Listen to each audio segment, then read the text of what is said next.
all night. Yep. They were around each other all night. They were, too. It was like they had magnets on those things. Second was Jordan Broughton. And first was Justin McCready. Now, we talked about the 84 of Jordan Broughton and how good he is. Okay, he came from deep in the field to finish second. But the class of the field that night was Justin McCready. He drove a near perfect race. He got that car to the front, and my goodness. He said, all right, I'm Broughton, not giving this spot up. No, you want this? Come take it from me if you can. If you can. It wasn't going to happen. And Broughton's good. Broughton tried. He tried. He gave it a legit shot. Mm-hmm. But McCready was just, nope, not today. And they were pretty spread out. That main was pretty spread out. That wasn't for a while. Yeah. Things were pretty tight, and then McCready decided to check out. Yeah. So good race. Those guys are entertaining. They are. If you haven't watched them, you should. And when they're there, pay attention. Yeah. We got super late models to finish off. All right. Ladies night. Them ladies love them late models too, just like you. Must be a girl thing. Dom. I cannot believe you said I that. can't did. either. I can. I Yeah, can believe okay. of all people, I can believe he said it. Whoa. Fifth was Mr. Trent Elliott. In the number 4E. 4E. Coming in fourth was the Wizard, Darren Koffel. 3-time track champion. Knows how to get around there. That car's going to win a race at Willamette this year. I promise. Probably more than one. I wouldn't be surprised. Late models aren't on the card a lot, so he's going to have to make quick work at We'll something. We'll see. Mr. Dan Dybel running the old 74, not home market sponsored. That's a Swartz. It is a Swartz with Ford power. With Ford power. Interesting, Ford power. Coming in second was his teammate, Mr. Casey Vitale. Also a Swartz. Swartz? Yeah. And number 111 wasn't the number 111. It was the number 16 borrowed car, since we had crate motor issues. Joey Tanner with, I would arguably say, a spanking. I would not say that was a spanking. I would say that was a full-on assault, beatdown. Joey Tanner got in a borrowed car. Borrowed. And beat Older those borrowed. guys. It looked like a dollhouse being smashed by an axe. It was a driving clinic. It was... On dry slick. How do you describe what we saw? Well, you had a combination. A really good driver and a very nice car. You know that. Okay, this a man is the who thing, spares though. no expense. But here's the thing. I'm glad you brought that up. Do you know what that car is? No, I don't. Okay, number one, that's a Masters-built chassis. Okay. That's a 2010 Masters-built chassis. But I'm sure it's the best of everything. I'm sure it's got good. Obviously, it's got good equipment on it because he beat up some. The quality on the track. Look at. You have a quality driver and a quality car. Granted that it's older, Right. Maybe the technology isn't as new. But it worked. You had a combination that worked. It was. I think.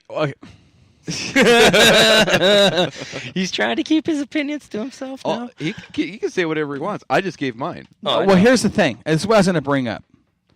A certain individual posted 2 videos that night from the stands. Posted the finish of the street stocks. Obviously, everybody out of their seats, jumping up and down, crowds cheering, screaming.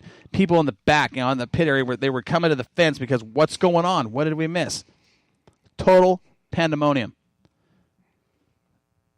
The late model feature finish, there wasn't one person in the stands that stood up. It was kind of like they're just sitting back, yawning, like, can we get this over with? Yeah. It was one of those deals where a heavyweight, and again, I'm not talking bad about anybody. I'm talking about somebody being on their game. Mm-hmm. Somebody that came in prepared. Somebody that stepped into the ring, put on the gloves, and played smash mouth. Race car driver. Beat the hell out of these guys. Did he not? Yeah. He lapped up to 4th place. There's some stout equipment on that track that guys are literally probably right now, because one of the biggest shows at Willamette, I'd say probably the biggest show, the biggest bragging rights show, Clair Cup is this weekend, and those late models are supposed to be there, and guys have been calling out late models left and right. They're sitting in their shops right now scratching their heads trying to figure out how to put a whooping on that 111. You're absolutely right. And I'm going to tell you something right now. This is what you're talking about, people calling late models out. Calling them out, saying, hey, are you coming? Do you have what it... I did it. I'm not even a driver, and I did it. I want the late models there. But as a late model driver right now, let me ask you this honestly. And I know there's a lot of you guys out there that listen. As a late model driver, gentlemen, here in the studio, if you're looking at what happened at Willamette Speedway 2 weeks ago, if you're looking at what happened last Saturday night at Cottage Grove, or the other win that he had earlier this season, do you really want to show up at Willamette right now? Only with my A game. Is that good enough? We're talking about the 111 of Joey Tanner has absolutely dominated the Northwest in the late model ranks this year. We're seeing something happen here where it's all come together. All the knowledge, all the driving, the understanding of how shocks and chassis works and tires and how to drive certain surfaces certain ways. He has put it all together. And arguably, whatever your opinion may be, arguably the best in the Northwest, best on the West Coast right now. I don't know. What are your thoughts? Well, I haven't seen that 13 car out yet. That's exactly what I've been waiting for somebody to bring it up. I haven't seen it. I don't know why it's sitting in the shop. Haven't talked to Charlie. Haven't talked to Bryson. Don't know, but I know this. It's a 2-car hauler, and the only car that's showing up at the track is that mod. 2 wins in the modified, a second at Willamette already. That's why he's staying in that modified.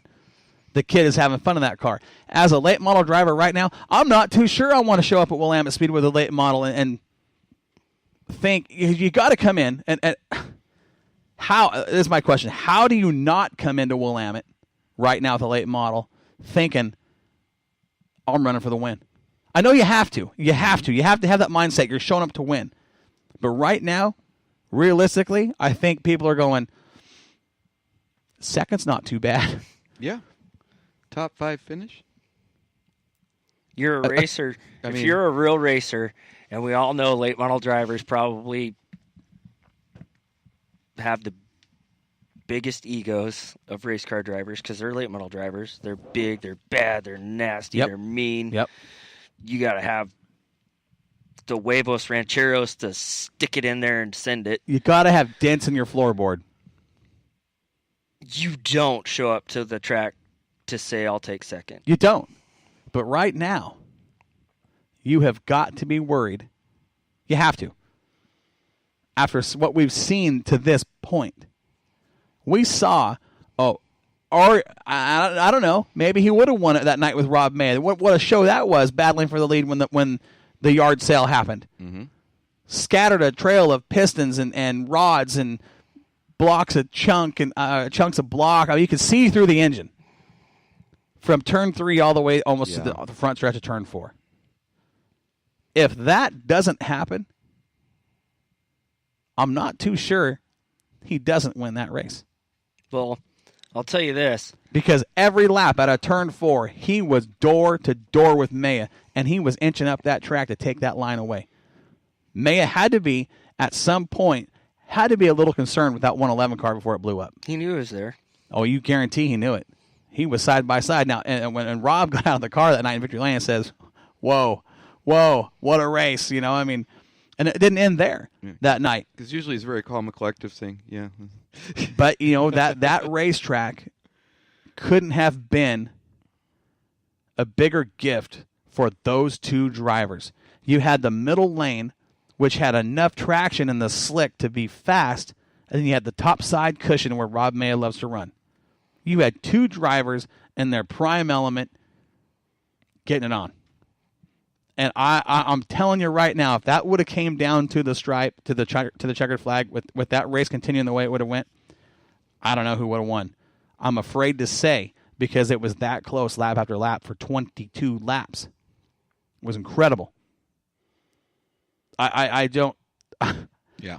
I don't know. I don't know if Rob gets that one. Now, He did. he did. That's all that matters at this point. But I will say this. In all reality, the cards probably favored Maya just a little bit because of the way the track was. That cushion was that cushion was quite a ways off the wall. There was still enough room To move. Right. I think Maya would have been there regardless, but I don't know who would have won that one. It would have been tight. That's what you like to see, though. What a heartbreaker for Joey Tanner in that 111 car when that engine detonated. It didn't blow, it detonated. Did you see the cloud of smoke come out, and did you see how fast that car slowed down? Dead stop. It barely rolled. I mean, it rolled, but it didn't roll far. And the disgust. I mean, you got to feel bad for a guy. I don't care who it is. In a situation like that, in a race like that, the fans were just losing their minds over. And you got two of the best drivers in the western United States shooting it out for the win on the big, fast 1/3 mile at Willamette, and that happens and ruins it. Bummer deal for everybody. Everybody. That sucked. Sad show. A great show to that point. Mm-hmm. But, yeah, it kind of... But another person 2 weeks ago we need to talk about that you got to give props to was the 4E of Trent Elliott. Mm-hmm. Because when Joey had the engine blow, that put Trent right on the backside of Rob Maya.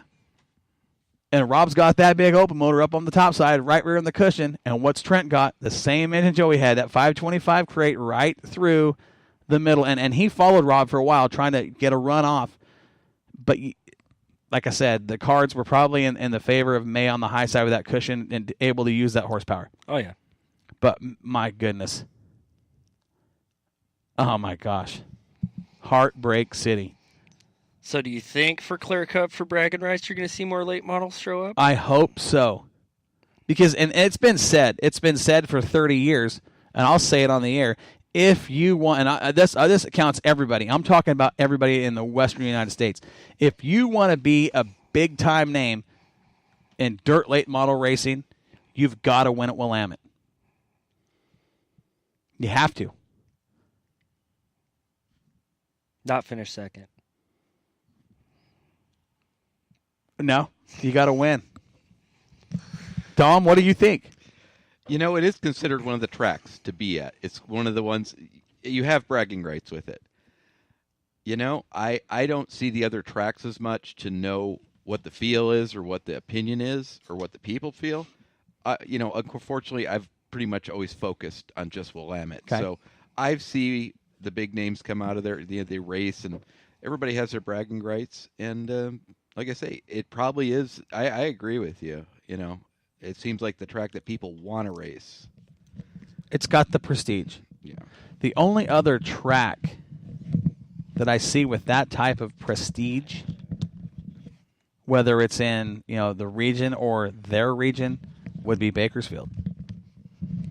They've got some heavy competition down there, and that, I think, in my personal opinion, when it comes to dirt late models, is probably the most technical track in the western U.S. Yeah, when we were at Bakersfield, that was a lot more involved. Very much.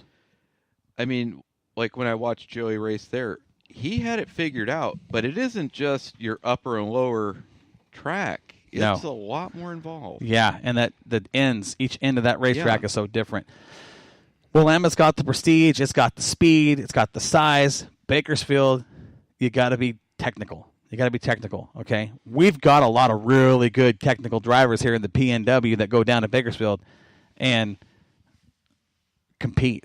Now, we've seen a few guys come up from that area and be competitive, but not to the point where they're challenging for wins. That's just the difference in the tracks themselves, the characteristics. Willamette does get slick. Mm-hmm. Does not get as slick as Bakersfield. Right. But they can still carry that dry, slick feel down there, whereas Willamette is so different. Mm-hmm. The way you drive from Bakersfield, I think, you know, Bakersfield drivers, I think when the Northwest guys go down, I think at that track, It's a little more level, the playing field.